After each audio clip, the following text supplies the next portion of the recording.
The last thing Sergeant Mike Bull Patterson expected to see when he regained consciousness in the hospital was the face of the woman he'd spent months trying to break. But there she was, Private First Class Jessica "Tank" Rodriguez, still covered in soot and ash, her uniform singed from flames, calmly explaining to the doctor how she'd pulled his unconscious body from a burning building at 5'2" and 120 pounds. Jessica Rodriguez looked like she belonged in a college library, not Fort Benning's elite ranger school. Her slight frame and quiet demeanor made her an instant target in a world designed for warriors twice her size. But behind those determined brown eyes burned something her tormentors couldn't see, the unbreakable spirit of someone who'd already survived hell and emerged stronger. What began as relentless harassment of the weak female recruit would end with 5 unconscious soldiers owing their lives to the woman they'd dismissed as unfit for service. But this isn't just a story about proving doubters wrong. It's about discovering that true strength has nothing to do with size, and everything to do with the courage to run toward danger when everyone else is running away. Fort Benning, Georgia, sprawls across 182,000 acres of Georgia pine forests and red clay hills, its weathered buildings and obstacle courses serving as the crucible where ordinary soldiers are forged into Rangers. The Ranger School stands as one of the military's most demanding training programs, where failure rates hover around 60% and only the strongest survive. The old barracks building, constructed in the 1940s, houses training facilities that have witnessed decades of military excellence and occasional tragedy. The atmosphere at Ranger School is deliberately hostile, designed to break down recruits and rebuild them as elite warriors. Instructors push students beyond their perceived limits through sleep deprivation, extreme physical challenges, and constant psychological pressure. It's a place where weakness is eliminated and only the worthy earn the coveted Ranger tab. Jessica Rodriguez grew up in East Los Angeles, the youngest of 5 children in a family where her father worked double shifts at a factory and her mother cleaned office buildings at night. Her brothers all joined gangs, but Jessica found refuge in books and academic achievement. She earned a full scholarship to UCLA, studying engineering while working part-time to send money home. Her decision to join the military after graduation shocked her family. But Jessica was driven by something deeper than career ambition. Her current reality at Ranger School was a daily battle against both the program's design challenges and the additional burden of being the only woman in her class. She lived in a constant state of hypervigilance, knowing that every mistake would be magnified, every success minimized. Her small quarters became a sanctuary where she studied tactics, maintained her equipment, and wrote letters home that never mentioned the harassment she endured. What made Jessica truly special wasn't her physical capabilities, though she was stronger than her appearance suggested, but her analytical mind and unshakable determination. She approached every challenge like an engineering problem, finding efficient solutions where others relied on brute force. Her nickname, Tank, came not from her size, but from her ability to absorb punishment and keep moving forward, earning grudging respect from some instructors even as others doubted her place in the program. The conflict at Ranger School went beyond typical military hazing. Jessica faced systematic discrimination designed to force her out of the program. Her presence challenged fundamental assumptions about women in combat roles, triggering defensive reactions from soldiers who saw her success as a threat to their identity. The harassment wasn't just personal, it represented a broader struggle over the future of military service and the definition of warrior strength. But Jessica's true test wouldn't come from obstacle courses or combat simulations. It would come from a moment when the difference between life and death had nothing to do with physical strength and everything to do with the courage to act when others couldn't. The harassment began on Jessica's first day when Sergeant Mike "Bull" Patterson, a 200-pound squad leader with 3 combat deployments, made it clear that he considered her presence an insult to military tradition. "You belong in the kitchen, not the battlefield," became his daily greeting, delivered with the casual cruelty of someone who'd never faced real consequences for his behavior. His followers, Private Jackson, Private Williams, and Corporal Thompson, took their cues from their leader, creating a hostile environment that went far beyond normal training stress. The situation escalated during physical training when Jessica struggled with equipment designed for much larger soldiers. The 200-pound dummy drag became a daily humiliation, with male recruits loudly betting on when she quit. "She's gonna get real soldiers killed," Private Jackson announced to anyone who'd listen, his words carrying the weight of someone who'd convinced himself that his prejudice was actually patriotism. Jessica's response to the harassment revealed her strategic thinking and emotional intelligence. Instead of confronting her tormentors directly or filing complaints that would likely be dismissed, she chose a different approach. She would prove her worth through performance.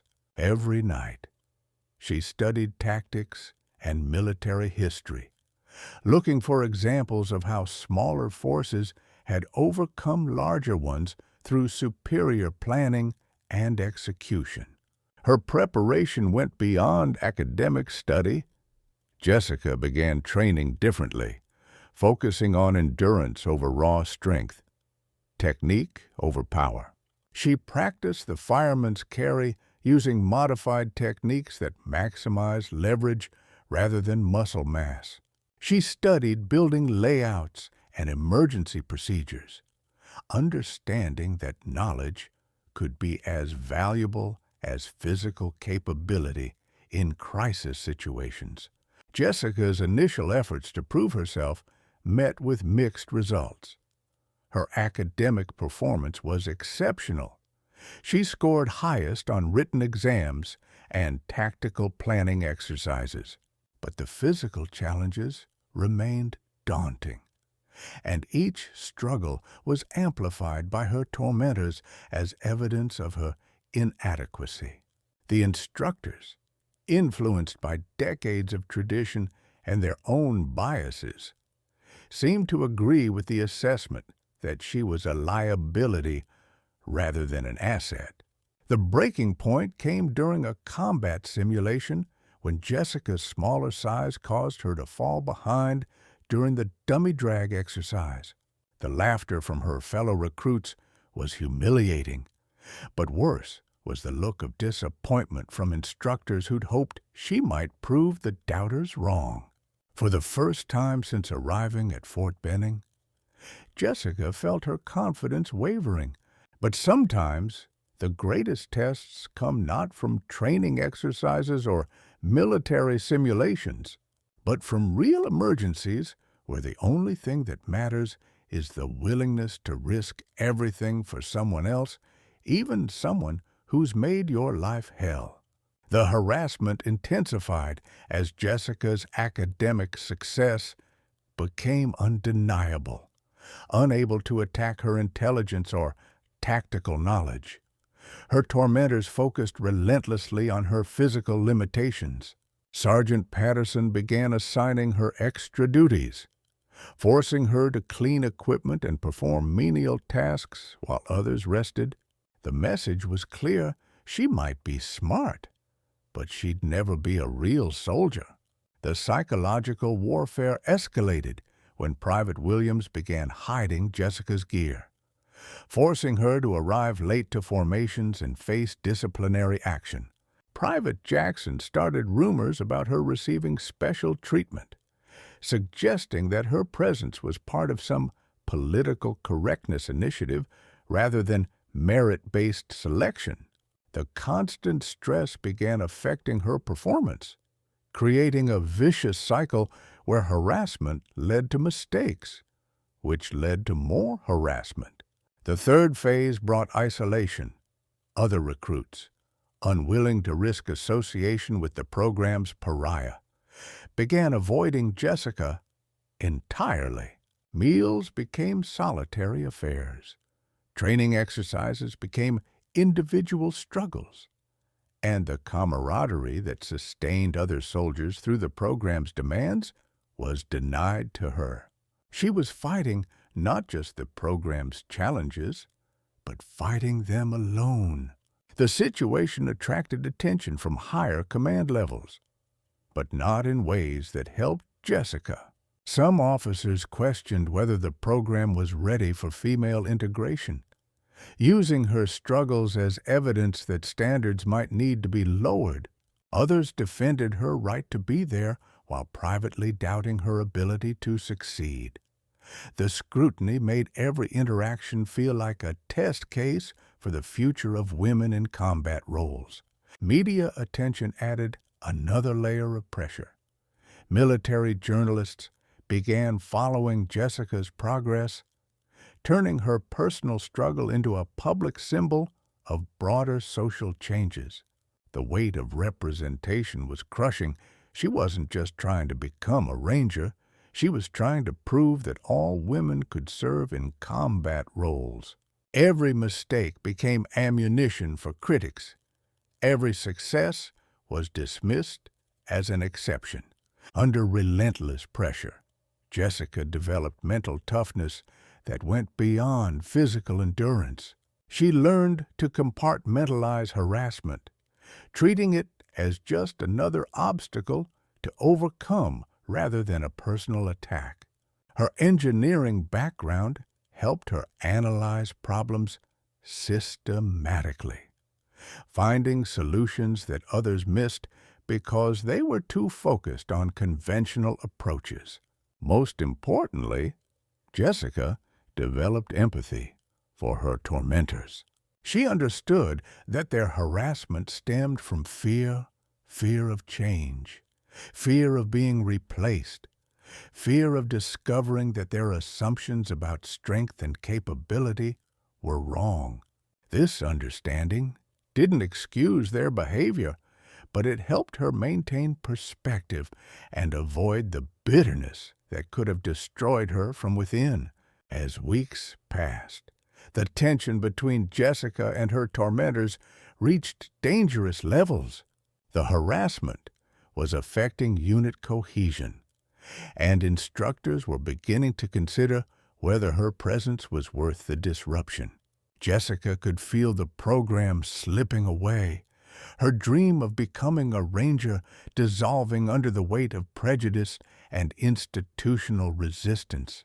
But on a routine Tuesday morning, as Jessica prepared for another day of harassment and challenges, fate was preparing to test not just her physical capabilities, but her character in ways that would forever change how everyone saw her. The fire started in the old barracks building's electrical system, a cascade of sparks from aging wiring that had been scheduled for replacement but delayed by budget constraints. What began as a minor electrical malfunction quickly escalated into a full-scale emergency as flames spread through the building's wooden framework with terrifying speed. The structure, built in the 1940s before modern fire safety standards, became a death trap within minutes. Jessica was on the second floor reviewing tactical manuals when the first wisps of smoke began seeping through the ventilation system. Her engineering training immediately recognized the danger. The smoke patterns indicated a fire in the building's lower levels, and the rapid spread suggested the structure was compromised. She could have easily escaped through the nearest exit, but as she moved toward safety, she heard something that stopped her cold voices calling for help from the basement training room. The voices belonged to her tormentors. Sergeant Patterson, Private Jackson, Private Williams, Corporal Thompson, and Corporal Davis were trapped in the basement facility, overcome by smoke and unable to navigate their way to safety. The same men who had spent months questioning her right to be there, mocking her capabilities, and trying to force her out of the program were now facing death in a burning building, standing at the threshold between safety and mortal danger. Jessica faced a decision that would define not just her character, but her entire future. She could walk away. No one would blame her for escaping a burning building, and certainly no one would expect her to risk her life for people who had made her life hell. The rational choice was self-preservation, especially given how her tormentors had treated her. But Jessica's moral compass pointed in only one direction. These weren't just her tormentors, they were her fellow soldiers, her brothers in arms regardless of how they'd treated her. The Ranger creed she'd memorized spoke of never leaving a fallen comrade behind, and that oath didn't include exceptions for people who'd been cruel to her. In that moment, Jessica understood that true strength wasn't about proving others wrong. It was about doing what was right, regardless of personal cost. The internal struggle was brief but intense. Every instinct for self-preservation screamed at her to flee, but her training, her values, and her unshakable sense of duty demanded action. She grabbed a wet towel from a nearby maintenance closet, covered her face, and headed into the smoke-filled basement toward the voices of men who had never shown her mercy. Jessica's decision to enter the burning building marked the moment when she stopped being a victim of circumstances and became their master. Her smaller size, previously seen as a liability, became an advantage as she navigated through smoke-filled corridors and around debris that would have trapped larger soldiers. Her analytical mind, honed by months of studying building layouts and emergency procedures, allowed her to find routes through the maze of smoke that others couldn't see. The first rescue was Sergeant Patterson, unconscious near the blocked exit. Despite the 60-pound weight difference, Jessica managed to hoist his 180-pound frame onto her shoulders using a modified fireman's carry that maximized leverage over raw strength. The journey to safety was a nightmare of smoke, heat, and the constant fear that the building would collapse. But Jessica's determination never wavered. But Patterson was just the beginning. 4 more soldiers remained trapped in the basement, and Jessica was the only person who could save them. Even as the building around her began to collapse in flames. After delivering Patterson to safety, Jessica had seconds to decide whether to attempt additional rescues or evacuate before the building became completely unstable. The fire department hadn't yet arrived, and she was the only person who knew the exact location of the trapped soldiers. Her engineering background told her the building's structural integrity was failing rapidly, but her military training told her that Marines don't abandon their own. She grabbed additional wet towels, soaked them in water from a damaged pipe, and prepared for what she knew would be increasingly dangerous trips into the inferno. Each rescue would be more difficult than the last as smoke thickened, temperatures rose, and the building structure continued to weaken. But Jessica had made her choice. She would save them all or die trying.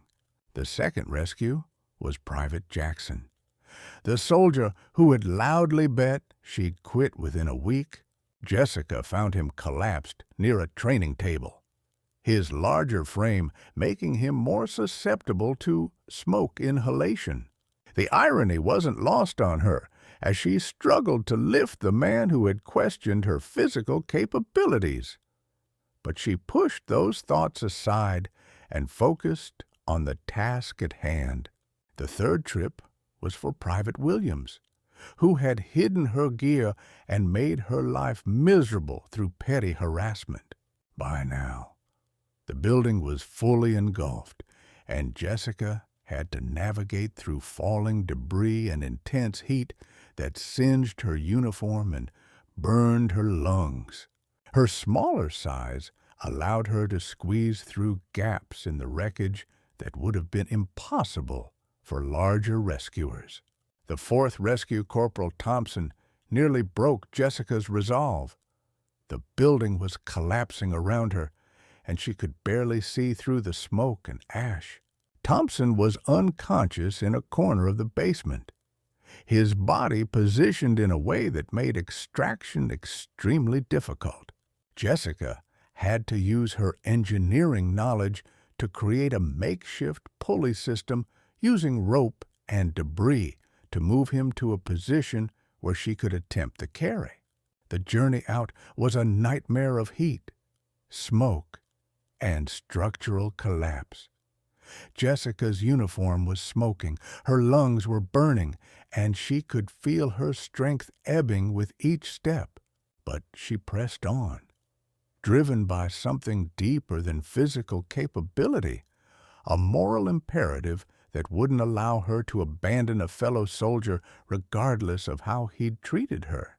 The fifth and final rescue was Corporal Davis, the instructor who had written her up for lack of physical readiness.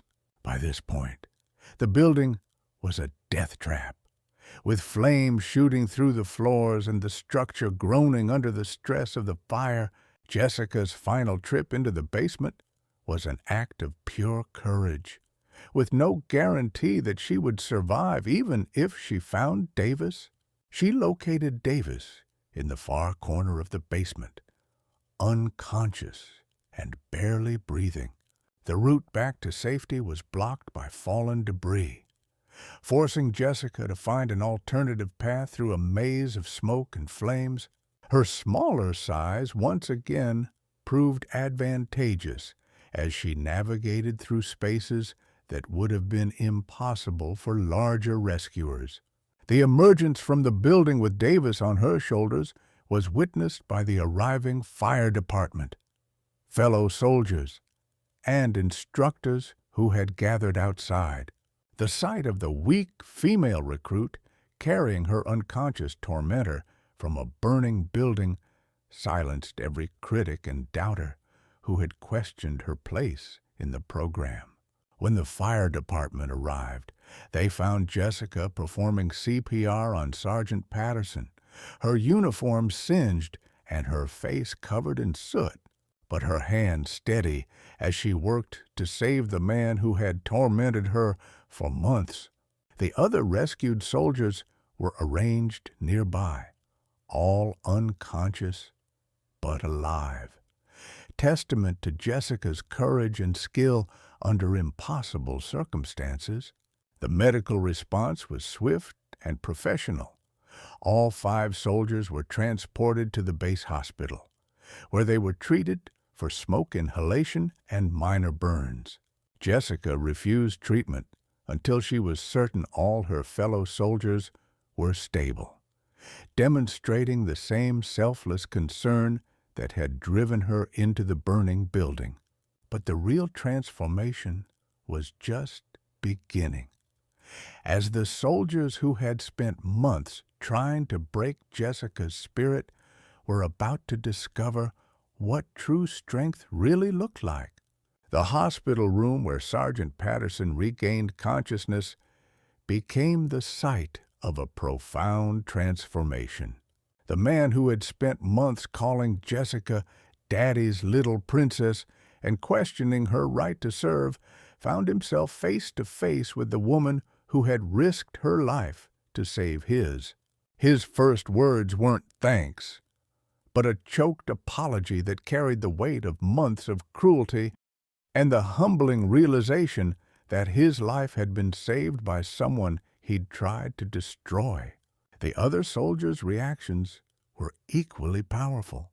Private Jackson, who had loudly proclaimed that Jessica would get real soldiers killed, wrote a letter to his sister describing the strongest person he'd ever met as a 120-pound woman who'd carried him from a burning building.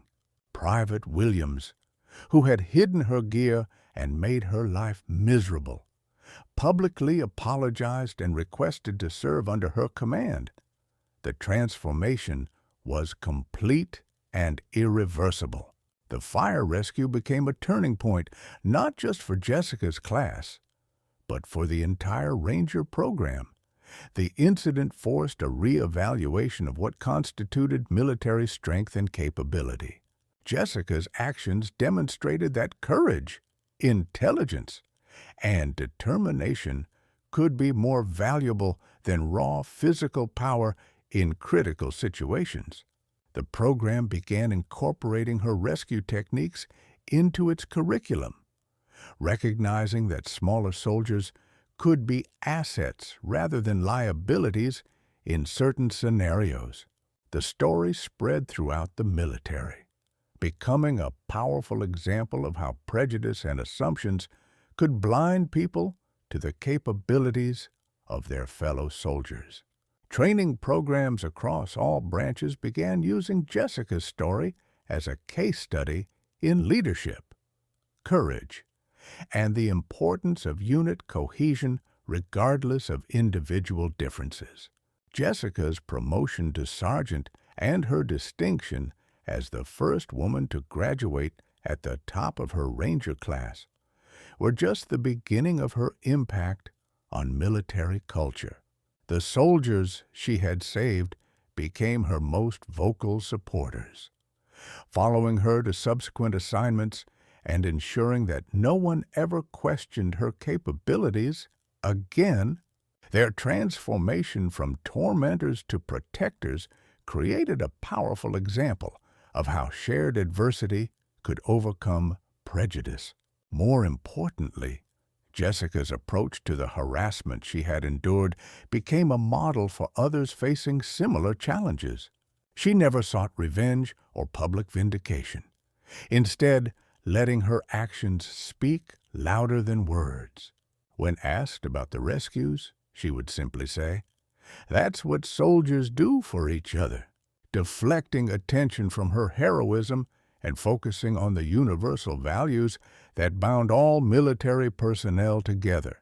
Today, a plaque at Fort Benning's Ranger School reads, "Strength isn't measured by what you can lift, it's measured by who you're willing to carry." Jessica Rodriguez now trains the next generation of Rangers, teaching them that heroism comes in all sizes and that the person you underestimate might be the one who saves your life. Her story became a powerful reminder that true strength has nothing to do with physical size or gender, and everything to do with character, courage, and the willingness to risk everything for others. The soldiers who had once mocked her weakness learned that the strongest person among them was the one who ran toward danger when everyone else was running away. The lesson resonates far beyond military training. Never judge a warrior by their size, their gender, or their appearance. The smallest soldier might have the biggest heart.